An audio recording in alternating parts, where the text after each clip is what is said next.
Thomas and Percy are good friends, but sometimes Percy teases Thomas about being frightened, and he doesn't like that at all. One evening he was dozing happily in the shed, but Percy wanted to talk. "Wake up, Thomas. Are you dreaming about the time you thought I was a ghost?" "Certainly not. Anyway, I was only pretending to be scared. I knew it was you, really." Percy went on teasing him. "I hope the guard leaves the light on for you tonight." "Why?" asked Thomas. "I quite like the dark." "Oh, really?" exclaimed Percy. "I am surprised. I'd always thought you were afraid of the dark. I wonder why." Thomas decided to say nothing and went to sleep instead. Next day, the Fat Controller arrived. "I would like you to go to the harbour tonight to collect something rather unusual." "What sort of something?" Wait and see." Percy was moving trucks into a siding. Henry arrived with his goods train. The signalman switched the points and Percy waited on the siding until Henry had steamed by. Then there was trouble. "The points are jammed," called the signalman. "I can't switch them back. The workmen will mend them in the morning. It's too late now." Said Percy's driver. "I'm sorry, Percy, but you will have to stay here for the night." "Where are you going?" asked Percy. "Home for tea," replied the fireman. Percy was speechless. He watched as the other engines went home to the shed.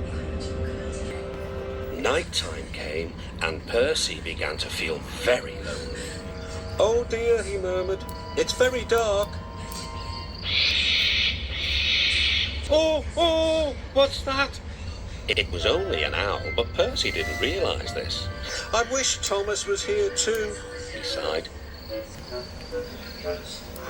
Thomas was waiting for his mysterious load at the harbour.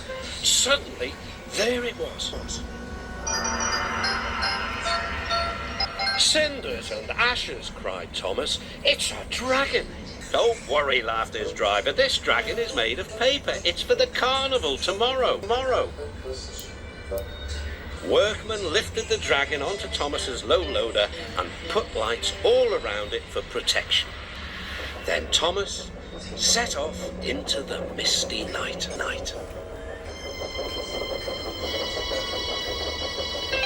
Percy was asleep in his sidings and had no idea that Thomas was approaching him.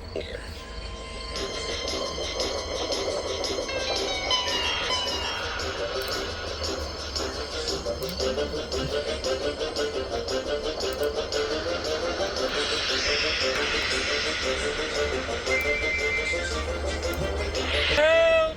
cried Percy. "I'm not going to open my eyes until my driver comes." Next morning, the points were mended and Percy puffed back to the junction. Gordon was just about to leave with the express. "You'll never guess what I saw last night." Gordon was in no mood for puzzles.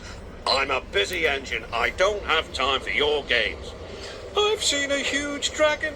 It was covered in lights." Gordon snorted.